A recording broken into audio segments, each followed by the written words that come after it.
Someone sent me a question. The question is, how do you get the bass and the kick to sit perfectly in the mix? You know, so sound engineering, there's the science and then there's the art, right? Cool. So now I'm going to talk about the science, because when you get the science right, you can get all creative the way you want. So we know on the kick is about the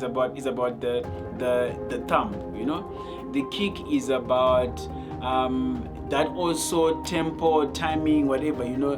The kick is about that thump, you know. It's about that punch, you know.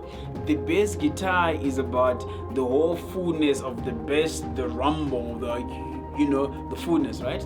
So basically, we know between the kick and the bass, the thing that's gonna use the most energy of the low frequencies, it is going to be the bass guitar in terms of range as compared to the kick, right? So in principle, you know, we need to manage our resources that we have so that the bass and the kick are not fighting for the same resources. So we know our kick, we want the thump and we want the attack of the kick, and on the bass we want the fullness of the bass guitar.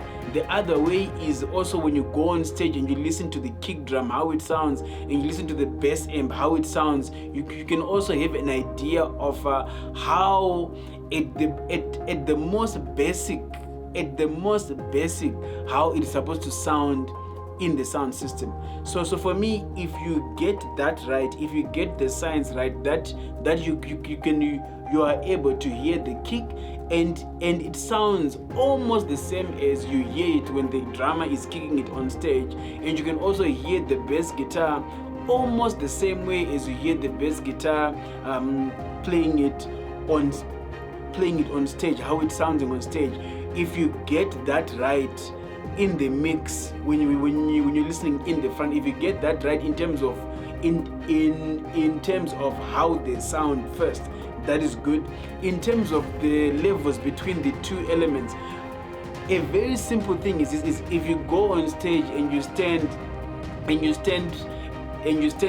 in between the bass guitar player and the drummer, and you're just listening to how these two things are interacting. Yes, sometimes you can get like a very hectic bass guitar player wants to pump up his amp beyond like reason, you know.